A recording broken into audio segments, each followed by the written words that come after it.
Assalamualaikum warahmatullahi wabarakatuh.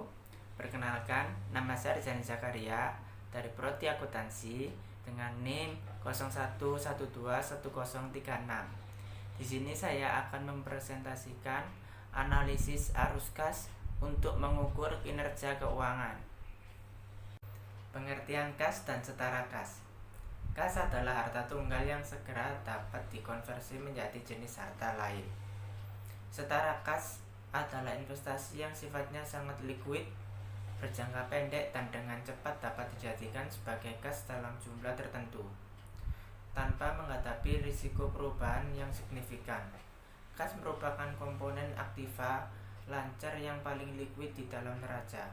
Karena kas sering mengalami mutasi atau perpindahan dan hampir semua transaksi yang terjadi dalam perubahan akan mempengaruhi posisi kas. Tujuan laporan arus kas menurut pendapat Harahap mengemukakan bahwa laporan arus kas adalah suatu laporan yang bertujuan untuk memberikan informasi yang relevan tentang penerimaan dan pengeluaran kas atau setara kas dari suatu perusahaan pada suatu periode tertentu. Sedangkan arus kas menurut Ikatan Akuntansi Indonesia, arus kas adalah arus masuk dan arus keluar kas atau setara kas. Dari keterangan di atas dapat dilihat bahwa laporan arus kas dapat membantu menunjukkan bagaimana perubahan kas yang terjadi dalam sebuah perusahaan dilaporkan dengan relevan selama periode tertentu. Tujuan laporan arus kas menurut Ikatan Akuntansi Indonesia adalah memberi informasi historis mengenai perubahan kas dan setara kas dari suatu perusahaan melalui laporan arus kas yang mengklasifikasikan arus kas berdasarkan aktivitas operasi, investasi maupun pendanaan selama suatu periode akuntansi. Penyusunan laporan arus kas. Penyusunan laporan arus kas menurut Ikatan Akuntansi Indonesia. Laporan arus kas harus melaporkan arus kas selama periode tertentu dan diklasifikasikan menurut aktivitas operasi, investasi, dan pendanaan. 1. Arus kas dari aktivitas operasi. Aktivitas operasi adalah aktivitas penghasil utama pendapatan perusahaan dan aktivitas lain yang bukan merupakan aktivitas investasi dan aktivitas pendanaan. 2. Arus kas dari aktivitas investasi. Yang dimaksud dengan aktivitas investasi adalah perolehan dan pelepasan aktiva jangka panjang serta investasi lain yang tidak termasuk setara kas. 3. Arus kas dari aktivitas pendanaan. Arus kas dari aktivitas pendanaan adalah aktivitas yang mengakibatkan perubahan dalam jumlah serta komposisi modal dan pinjaman perusahaan.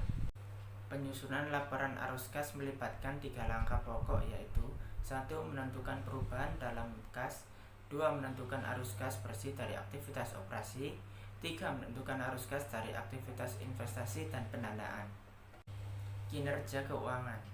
Kinerja keuangan adalah suatu analisis yang dilakukan untuk melihat sejauh mana suatu perusahaan telah melaksanakan kegiatan operasional perusahaan dengan menggunakan aturan-aturan pelaksanaan keuangan secara baik dan benar, seperti dengan membuat suatu laporan keuangan yang telah memenuhi standar dan ketentuan dalam SAK atau GAAP.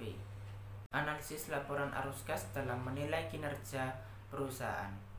Menurut Darsono dan Asari, salah satu analisis kinerja keuangan dengan menggunakan informasi laporan arus kas adalah analisis rasio laporan arus kas. Analisis laporan arus kas ini menggunakan komponen dalam laporan arus kas dan komponen neraca dan laporan laba rugi sebagai alat analisis rasio. Alat analisis rasio laporan arus kas yang diperlukan untuk menilai kinerja keuangan perusahaan antara lain: 1. Rasio arus kas. Rasio arus kas menghitung kemampuan kas dalam membayar kewajiban lancar. Rasio ini diperoleh dengan membagi kas dengan kewajiban lancar, AK jumlah kas per kewajiban lancar. 2. Rasio cakupan kas terhadap bunga. Rasio ini digunakan untuk mengetahui kemampuan perusahaan dalam membayar bunga atas hutang yang telah ada. Rasio ini diperoleh dengan kas ditambah pembayaran bunga dan pembayaran pajak bagi pembayaran bunga. CKB sama dengan kas plus bunga plus pajak per bunga. Ketiga, rasio cakupan kas terhadap hutang lancar. Rasio ini mengukur kemampuan perusahaan dalam membayar hutang lancar berdasarkan kas bersih. Rasio ini diperoleh dengan kas ditambah dividen kas dibagi dengan hutang lancar. CKHL sama dengan kas plus dividen kas per hutang lancar. Keempat, rasio pengeluaran modal. Rasio ini digunakan untuk mengukur modal tersedia untuk investasi dan pembayaran hutang yang ada. Rasio ini diperoleh dengan kas dibagi dengan pengeluaran modal. PM sama dengan kas per aset tetap. Rasio total hutang. Rasio ini menunjukkan jangka waktu pembayaran hutang oleh perusahaan dengan asumsi semua arus kas operasi digunakan untuk membayar hutang. Rasio ini diperoleh dari kas dibagi dengan total hutang.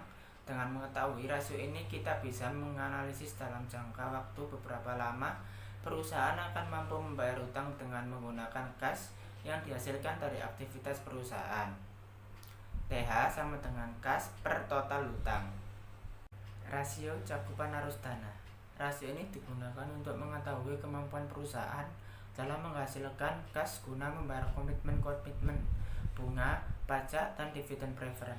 Rasio ini diperoleh dengan laba sebelum pajak dan bunga dibagi bunga, penyesuaian pajak, dan dividen preferen. JAD EBIT per bunga plus penyesuaian pajak plus dividen preferen. Sekian dari saya. Wassalamualaikum warahmatullahi wabarakatuh.